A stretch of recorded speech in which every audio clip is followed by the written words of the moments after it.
wat 'n voorreg om weer eens 'n Woensdag aand met hierdie virtuele bidtuur by mekaar te kan kom en net 'n bietjie tyd in die woord van die Here te spandeer.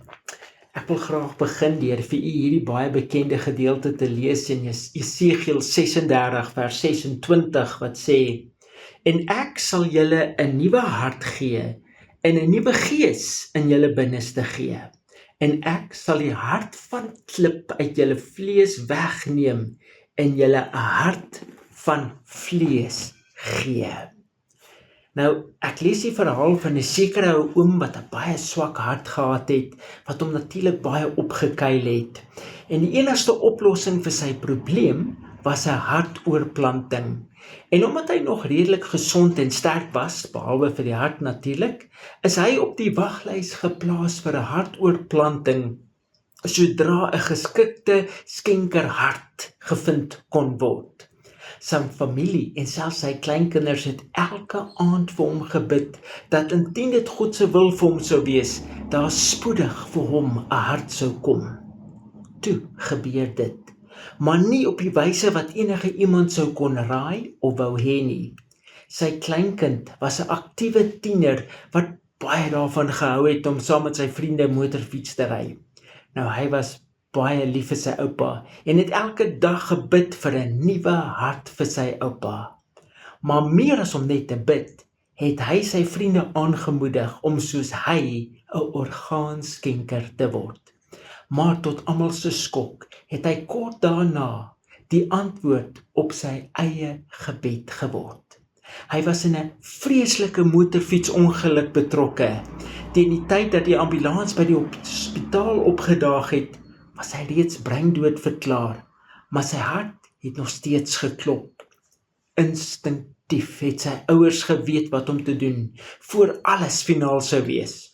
Omdat hulle seun se hart die perfekte match, soos wat hulle sê, vir sy oupa was, het hulle dadelik die vorms geteken wat hulle seun se hart vir sy oupa sou skenk. Die operasie was haastig gereël, binne 'n paar uur was alles voltooi, en gedurende die volgende paar weke het oupa goed herstel. Hy het aan verslaggewers gesê: "Ek het 'n nuwe hart, maar ek is stikkend." Dit was nou sy doel om elke dag ten volle te lewe tot sy kleinseun se eer, wat hierdie groot geskenk aan hom gegee het.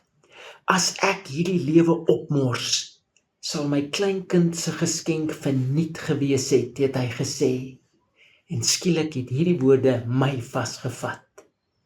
As ek hierdie lewe opmors, sal ek my kleinseun se geskenk, dit sou verniet gewees het.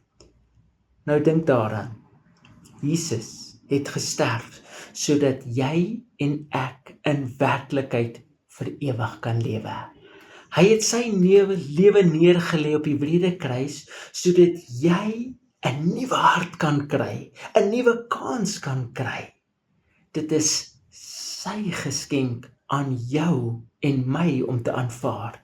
En dink daaraan, as jy jou lewe opmors, sal Jesus se geskenk vir jou verniet gewees het. Reeds voor die grondlegging van die wêreld het God 'n verlossingsplan in plek gehad vir die mens se sondeval. Dit was 'n baie duur prys wat betaal is vir ons vryheid.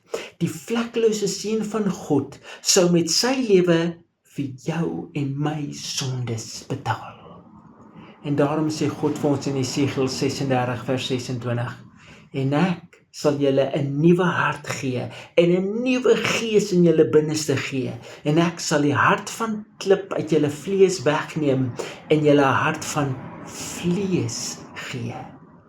Nou, net God kon dit vir ons sê, omdat hy vir ons in ons plek kom staan het en sy hart in werklikheid vir ons kom gee het.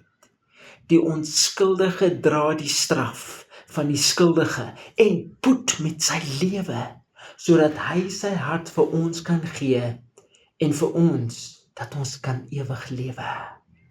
Moenie sy allergrootste geskenk in jou lewe vermors nie. Moenie dit deur jou vingers laat glip nie en moenie dit verloor nie. maar lewe tot sy eer. Amen. Kom ons maak die oë toe. Ons sê Here Jesus, baie dankie dat U Uself gegee het op die kruis van Golgotha, sodat ons elkeen die ewige lewe kan hê. Here, dat U vir ons 'n nuwe hart kom gee het. En ek wil vra dat U hierdie hart vir my sal kom wegvat, kom wegsny en vir my U hart, U nuwe hart vir my sal kom gee, sodat ek ook die nuwe lewe ten volle in U kan lewe. Ons vra dit in ons Jesus se kragtige naam. In Jesus naam sê ons dankie daarvoor. Amen. Mag die Here U seën en ons hoop jy het 'n goeie week en vas staan in genade.